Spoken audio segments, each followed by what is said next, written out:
Sa Tagaytay ka ba naghahanap ng dream house? If yes, baka ito na yon.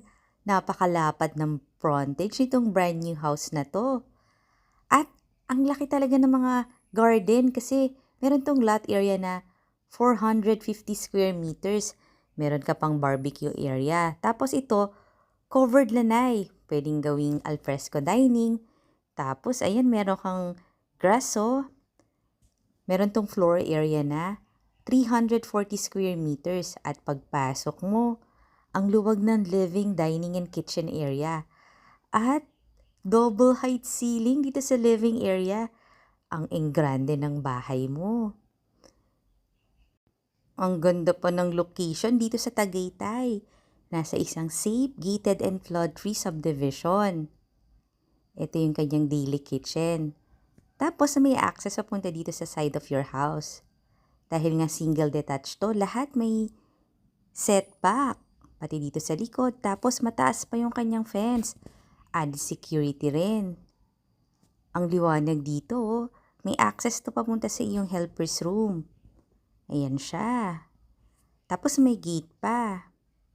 Kaya tawagan mo na ako para makita mo na tong future house mo.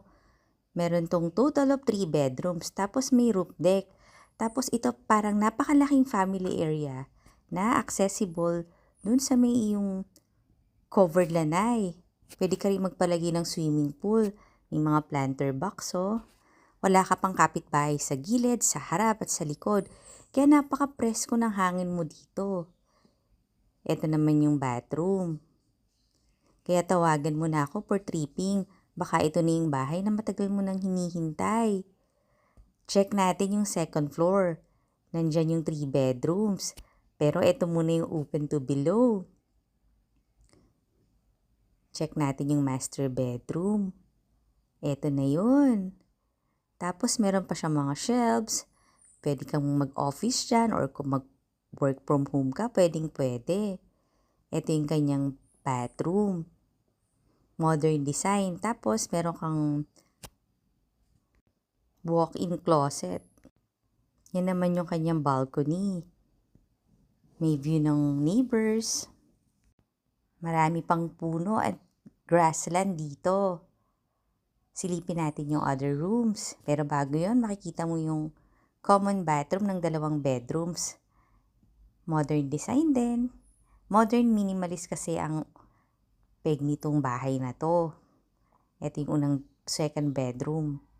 Meron na rin siyang modular cabinet. At ito na yung last bedroom. Maganda siya kasi corner room or end unit room, kaya 2 yung bintana at meron pa siyang balcony. O diba ang ganda ng subdivision na to? Tawagan mo na ako for house viewing. Tapos follow and subscribe ka na rin para marami ka pang makitang mga nice houses. Ito yung paakyat dito sa roof deck na pagkalaki-laki. Pwede mo nang ganapan ng